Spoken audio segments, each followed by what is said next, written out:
Do you know, by the way, just a side note, do you know who was the first person to ever show me a Wrestling Observer? The first person. Give me the year, and I'll guess the person. 1985. 85. Okay, so you're already 85. You You're ain't in gonna world guess class. the person. You ain't gonna guess. So wait, did you not trade tapes with Dave then? No.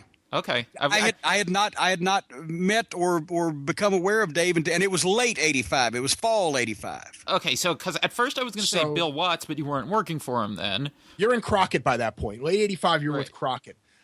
We wouldn't guess who it is. I don't think you were that close with Dusty, so I don't think it was Dusty. It was the first person that at least would admit this in public in the locker room that had ever seen it before. Is it someone we would perceive as stupid? Well, no, it's something you would perceive as odd. I'll go ahead and tell you because we're on a podcast and they can't see us rubbing our brows and thinking. Jimmy Valiant? Gorgeous Jimmy Garvin. Wow, really? Huh. Because some way or another he got one. I don't know from where. I don't know if he subscribed. I don't know if somebody handed him one. But he was saying, hey, look at this. He called it the scandal sheet.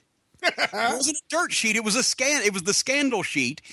And he was showing it around when we were doing promos every Wednesday at Crockett's office. We would get there at 9 o'clock in the morning, leave about 4 o'clock in the afternoon, and we would eat chicken and do promos. And he was passing around, and all the guys would take a look at it and go, oh, fuck this. Hopefully this doesn't go anywhere, because it was exposing the business, and that was a concern.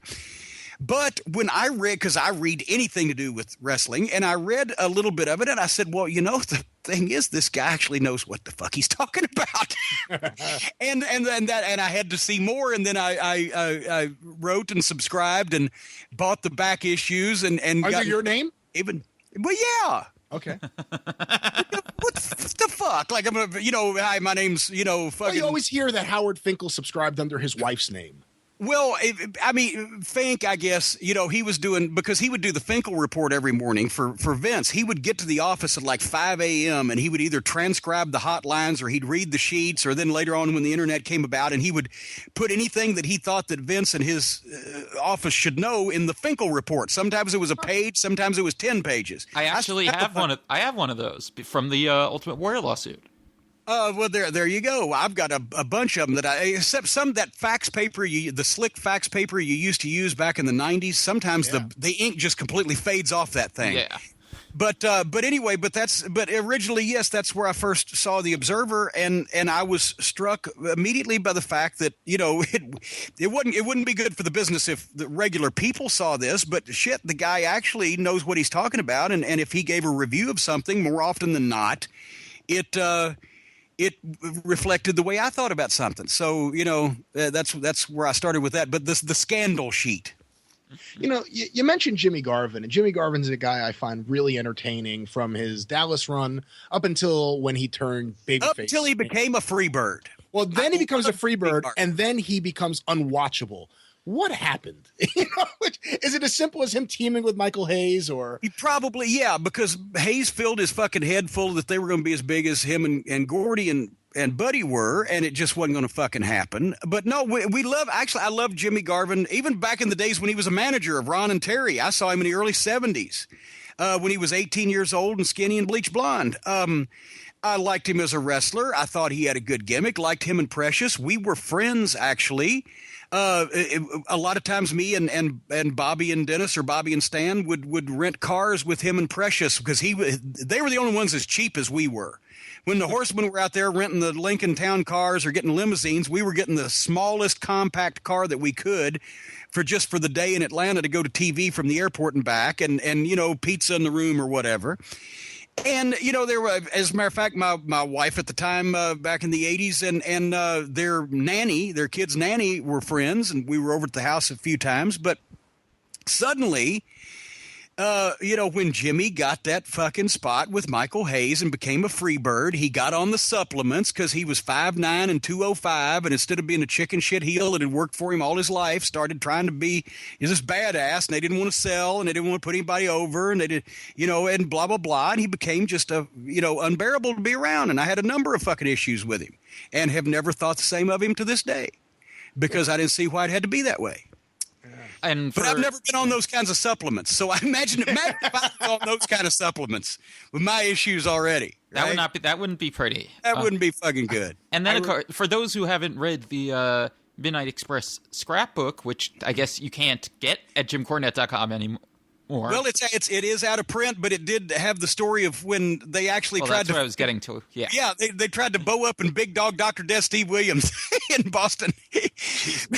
Would you like me to tell the story or just leave it there? Yes. Go ahead. Yeah. Well, it was a 6-man tag. It was Michael and Jimmy and Terry Gordy against Bobby Eaton, Stan Lane, and Dr. Death Steve Williams, and we were the baby faces. I was in the corner. Of course, it was Death as it was, but we had turned baby face against the original Midnight and Paul E. So I had somebody in the corner opposite me. But we're wrestling the Freebirds. It was 4 baby faces in effect against 3 heels. And they didn't want to sell, and we were already doing a job for them because, Herd was around, and we couldn't win a match with Herd around. And they were trying fruitlessly to get these fucking guys over. And Terry was just in and out on his way back and forth to Japan, so it was really Michael and Jimmy. But anyway, in the Boston Garden one night, we have a little match with them. They do a few spots, then they get a long set of heat, I believe, on Stan. Then Bobby tags in, makes a comeback, and then they beat him.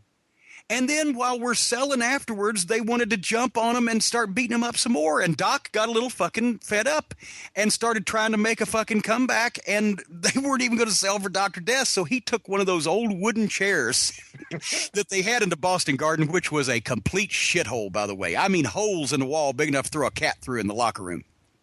And he took that chair, and when Jimmy Garvin wouldn't run for him, he drew it back over his head, and he whacked Jimmy Garvin as hard as he could with that thing. And when he went whack, and Jimmy Garvin screamed, fuck! And Doc said, fuck with me, and he hit him again, whack, and Garvin said, fuck, and Doc said, fuck with me, whack. It just repeated that as Garvin had his arms up over his fucking head.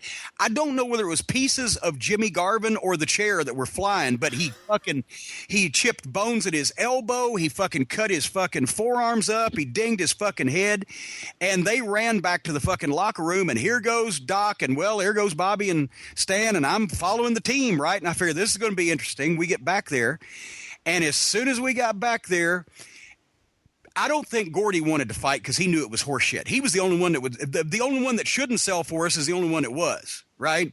Yeah. And he and Bobby had been friends for years, and so Gordy didn't want to fight. I'm sure Michael and Jimmy probably didn't want to either, but they were going to. And when the fucking Doc comes in and Bobby Eaton, of all people, just says, hey, you know what? We ain't just fucking here to get you fucking guys over. And Bobby, being mad about something for the first time ever in history, just snapped everybody out of it. And they all went and grumbled. And Garvin took a week off or a few days or how long he had to take off. And he didn't fuck with Dr. Death again. He yelled at me one time. This is one of the other problems we had. We're in the ring doing something. The Freebirds hit the ring, and Garvin comes over and charges toward me and nails me with a punch. So I go down, boom, and also he charged me so fucking hard. He didn't hurt me with the punch, but he clipped me body-wise, and kind of my knee kind of went sideways. Tweaked my knee. I go down. I roll out on the floor. I sell it. A bunch of other baby faces hit. Clear them out. I get up. I put my arm around one of the baby faces. He helps me. I limp back to the locker room. There's Garvin fucking yelling at me. What the fuck? You know to sell for me? Well, you fucking prick. Number one, I'm bigger than you are. You're just on fucking steroids and you're a goddamn ass. But I said, what the fuck? I went down. I roll out of the ring. I fucking limp back. You hit me one time. Who the fuck are you, Joe Louis? He's fucking screaming. I went to Eddie Gilbert, who was on the booking committee at the time. I said, what is his fucking problem? He said, you just don't worry about it. It was fine. Just fucking ignore him. You know, he went nuts. And they actually thought that fucking half-brand fucking Freebird team was going to get over like the real ones. And it didn't, as we know. And then Jimmy became a pilot. And then they had the pleasure of working with the Steiner brothers.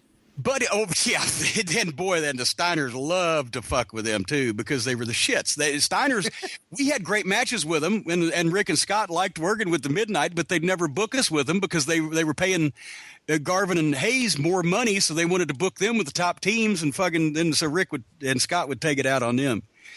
But then finally, heard like 3 months after I had said, maybe 6 months after I'd said, tell you what, Jim, just pay us half what you owe us on our fucking contract, save the trans, and we'll all leave. Well, I don't want to set that precedent. Well, then he wanted to get rid of Jimmy Garvin so bad that he ended up doing that. He gave him half what he owed him on the fucking 2-year contract he had just signed, and he went home and became a pilot.